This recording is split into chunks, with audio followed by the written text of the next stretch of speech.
What's up, everybody? Timothy here. And Madai. And we are here for another episode of Saved, But Not Churchy. And this conversation, once again, is a real one, and that I think all of us really needs to hear and give attention to.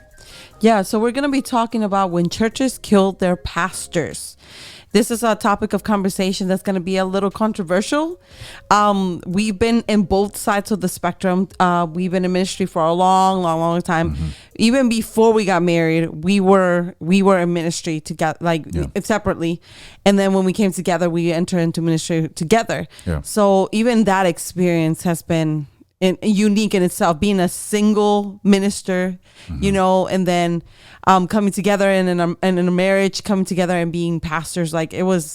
We've never, let me put it that way. We've been youth pastors. We've been young adult pastors. I've done children's ministry. I've done a janitorial ministry. Anyway, every area of what you can think of ministry wise, we've done it. But the cool thing is that when God called us into evangelism, we were able to truly be there for people mm-hmm. and for the pastors that were serving in the churches. So anyway, I feel like this topic is going to be, something that we really need to talk about. So let's go. Like I said, one of my joys about being an evangelist is not just the preaching and the speaking, whatever, but it's actually the conversation that we have a lot of times before we even get to the church. Yeah. I can't how many times a pastor or leader would be bawling in the car, pouring their heart out. Absolutely. Even before we even get to a place. The badge of honor that I really carry to high esteem is that people call us Alcatraz.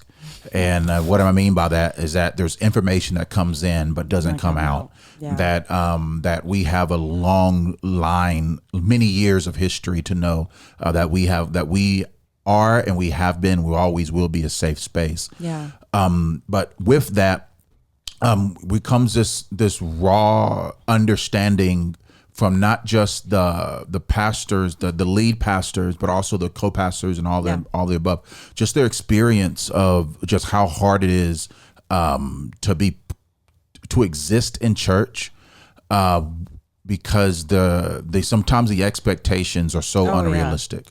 Absolutely. Like, people literally want pastors to be there for them 24/7, and that's super unrealistic. They have families, they have, things to take care of. They got to take care of themselves. Mm-hmm. Like, there's a lot of things. I mean, for you, like when you were in ministry, what was one thing that you felt like it was super unrealistic, like people thought? I think I can think in my head of one, but what was for you, like when you were in ministry? Like I said, we've never been lead pastors, but we pastor, youth pastor, minister, young adult pastor. But when we were doing that, there were certain things that you would tell me. You're like, this is so unrealistic. What is one thing that comes to mind to you that you're like, okay, this was an unrealistic expectation people had on my life? Yeah, I think I used to live on a church parsonage. And so for those who may not be aware, a church parsonage is like a house on the church property, traditionally on the church property. And so, but what that meant is that people believed they had access to you and your family 24/7. And though, yes, you want to have open doors and opportunities for people to connect, but I believe people tend to forget that you are a person too. Right. You have a family too. That your children don't always want to share their dad Absolutely. Or their mom. And so it's that this unrealistic expectation that the pastor's time is not important, or the leader's time is not important, or it should be given to everybody else, and they should not keep any for their family. I think, that is just sometimes a hard pill for some people to swallow. What about you? No, I think that's a big one. Like, people would we used to live close to the church, remember? Mm-hmm. And there would be people that are like, oh, I gotta get into the church. Do you have a key? Can you come? And you would constantly have to fly out. Well, I mean, not constantly, but I think that there was a point that you're like, you know what? I'm not doing this anymore. Mm-hmm. Because, they have to draw a line. You have to have boundaries, especially when you're a pastor anyway. But yeah, I remember there was times that you're like, well, I gotta open the church or whatever, I gotta do this, and I was like, dang, they really don't think you have a life, do they? Because they think you're just gonna at the snap of a finger be on there opening doors, doing this, doing that. So yeah, that's one of the unrealistic expectations. I think another unrealistic expectation that I think is that people think that pastors are perfect. They put them in such a regard that when they see their humanity, like kind of turns them off. Does that make sense? So I think that's one of the maybe this one was like a spiritual one, but yeah, just the unrealistic expectation of people in ministry and pastors being like this, I don't know, superhuman beings that can do all at all times, anytime, and anything. And like, I don't know. I think that that's an unrealistic expectation. And it puts a lot of pressure on people to want to be this person that they are not, I don't know. Absolutely. I think many people may not have, and this is trying to get my best to get the benefit of the doubt, that people don't understand the responsibility of those in many different levels of church leadership. Yeah. And it is doubly more painful when the pastor himself or herself doesn't know how to manage their own stress. Oh my God. And they impose it, or they there's a term called psychological disposition or psychological displacement, right? Where they put that stress on the staff and stuff below them because they can't manage it themselves. But I think many people believe that being a ministry or being a pastor, all it is just preaching on Sunday and occasionally doing a funeral or occasionally doing a wedding. Yeah. But it is a whole lot more than that. Yeah, for sure. Nowadays, you need to have a strong understanding of business, a strong understanding of management, a strong understanding if you're by yourself of people, of human resources. Like you're sometimes you're sourcing your own people, and you got to learn coding, not coding, code, not coding like computer coding, but like the codes and the permits before you can do an event and all this stuff. And there's just so much layered into what it means just to be a pastor. Yeah. But I think it's not what causes a lot of people to want to quit ministry. It's not the laundry list of responsibilities. Yeah. It is the unrealistic expectations of people. Absolutely. That's why it's so important that people have, pastors and churches rally a good team of people that will come around the pastors and help them. Because it's like you said, like the title is called, when churches kill their pastors. This is the reason of how they kill their pastors, because of again, in the spiritual side and in the the psychological part, the unrealistic expectations, but also because they put so much load, they expect them to do everything. They want them to be the pastor, the evangelist, so they go do missions, in a sense they do everything for sure. It shouldn't be that way though. It shouldn't I think that if we are raising people to be helpers in the church and to be people that will serve and volunteer and to really be behind the pastors, the pastor should not be doing everything. Just point and period. Yeah. There should be a good team around him that be like, you know what, pastor, let me do this. Let me assign this to someone else. And the pastor himself has to be a person that's like, okay, I can't do it on my own.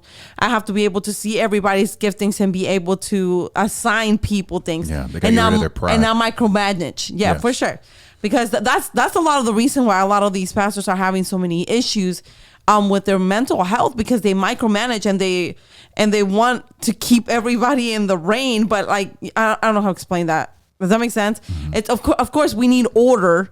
We don't need disorder, but at the same time, you don't have to completely micromanage every single person that you have doing things.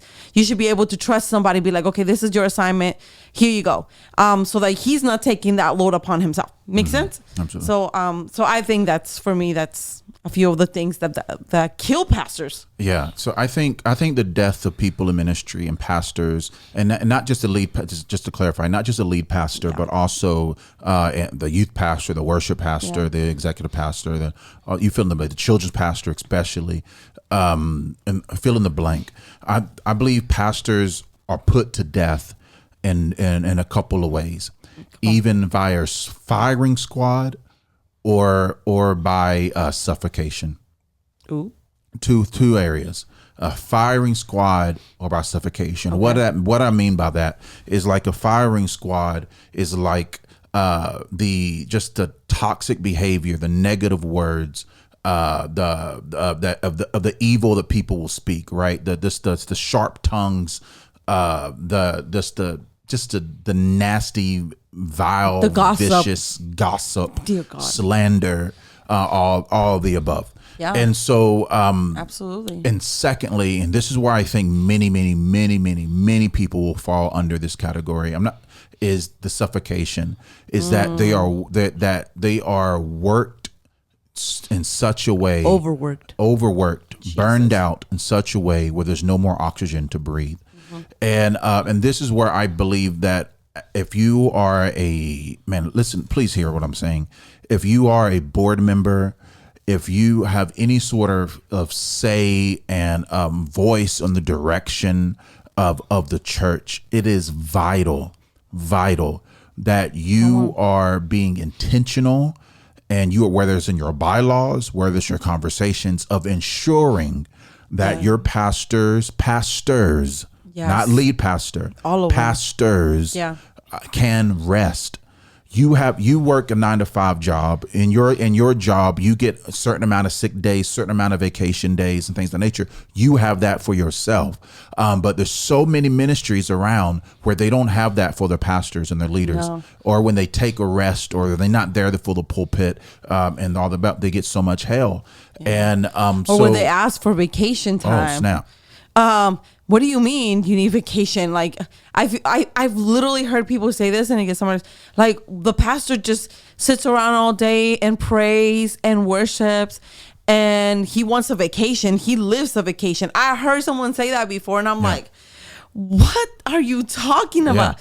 You have no idea what they're doing. Yeah, they pray. Yeah, they have to prepare sermons and stuff like that. But there's so much more to what they do, you know? And like, oh my God, one of the things that I like you would do, and I'm like, I don't think I could do it. Visiting sick people or people that are dying in hospice, or doing funerals and stuff like that. Like, that happens on a constant basis. Like, I don't know if I could do that myself, to be honest. Like, that's one thing that I'm just like, oh Lord, here you go. You can have it.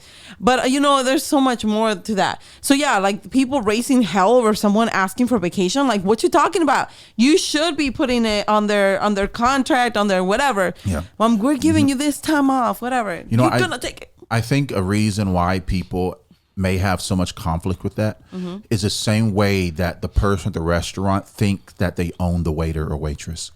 The same way they feel like, oh, the person doing my nails, oh, I'm paying for your service. Yeah. That means I own your time. Yeah. And so the tithers of the church, the givers of the church were like, well, I pay your salary, so blah blah blah blah blah. So here's my laundry list of expectations and stuff to do. Yeah.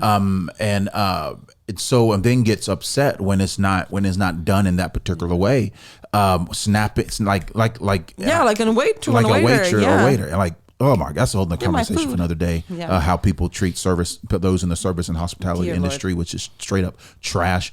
They hate working on Sunday mornings, which, you know what I mean, which you would think, well, they hate working on Sunday mornings because it's a spiritual reason, or they want to go to church. Nah, they hate working on Sunday mornings because Christian people are buttholes, and so, oh God. But anyways, so I feel like people, they're like, what do I mean your pastor needs a rest? Or I'm paying you for this, whatever. I'm paying you for that. And I just think, man, there just needs to be an overhaul of understanding of what ministry is. I was reading some statistics, right? It's alarming how many pastors want to quit ministry, how many pastors are in depression, how many pastors' families are in disarray, how many of these things is taking place. But yet they're not resting. Yeah. They're not That's resting. Right. I agree. I mean, I've said this stories a couple of times, but there was a time where I was during the COVID season where there was like a national youth pastor that took their life, and I believe it was Brazil. But it was so alarming to me, the amount of pastors that were either quitting, the amount of pastors, people in ministry that were taking their lives. Like that's like, and the amount of people that have been coming out lately, not even lately. I think that this has been going on for years. Yeah. We just never really paid as much attention to it. But the people in ministry, specifically pastors that have been dealing with depression, it's alarming to me. Absolutely. But they have, I mean, they have a right to be, in a sense, you know, like all the stuff that is put upon them. I think it's insane. Absolutely. I think just across the board, it is just, if I could just, like I said, just if we can just make a heart's cry a plea, is that pastors, leaders, you have to fight for yourself and your time. Absolutely. And secondly, those in boards and things of nature, you need to fight for them. Yes. To create those spaces, right, where rest is going to happen. I think about this church in Indiana, where they make sure every 5 or 7 years, a pastor goes on a paid sabbatical. Yeah. Like where. Because it's not where they just sent on sabbatical and they have to deal with it. No, they send them on sabbatical and they resource them to go. Yeah. Right. And so they get some conferences and stuff like that. But it's not. But also vacation, rest. Like, yes. You know what I mean? Like go to the beach and stick your feet on the sand, kind of thing. That's what you mean. Just chill. Yeah. So, Mabe, I just think this is just an important conversation, and what we wanted to do in this particular episode is just to create the conversation and to invite you all to dialogue in the comment section. Yes. Send this to your pastor. Send this to your board member. And let's see, man, healthy churches happen because we are addressing these elephants in the room. Absolutely. So important. Again, this is almost like an introduction to this. So we could talk about this all the time, like a whole bunch. We could even just focus on the fact how gossip is so damaging to how we've seen it damage pastors, how we've seen it damage families, their kids. So this is how churches kill their pastor, when they allow things like this, like not letting them get rest and or pushing them towards rest, putting unrealistic expectations on them. And like all these other things, gossip, slander, like you said, all these things is with things that kill pastors.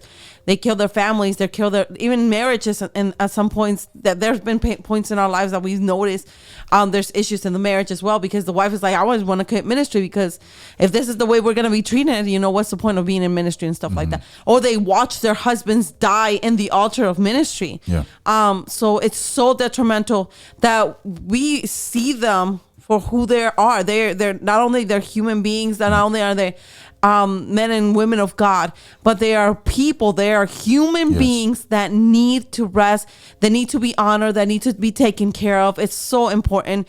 And you know, hats off to all the pastors and pastoras and ministers out there that are continuing the fight. Thank you so much for what you do. You are important to the kingdom. No doubt. Or they, in addition to all that, they keep them in poverty. They don't pay them. They expect them to work a miracle with a little bit of change. And so that's a whole nother conversation for another day. But do us a favor, like, comment, subscribe to this podcast. We are passionate about Say But Not Churchy. We have so many incredible episodes coming in the future, y'all. Yeah. And we have some t-shirts coming out and some other cool stuff that's going to be coming out as well. So keep an eye out for that. And so anyway, thank you guys so much. We again, please comment. We want to be able to know that you guys are with us in these conversations. We want to hear what you have to say. So go ahead and drop a comment on the bottom. Tell us what you think. No doubt. God bless you all. Bye. Peace.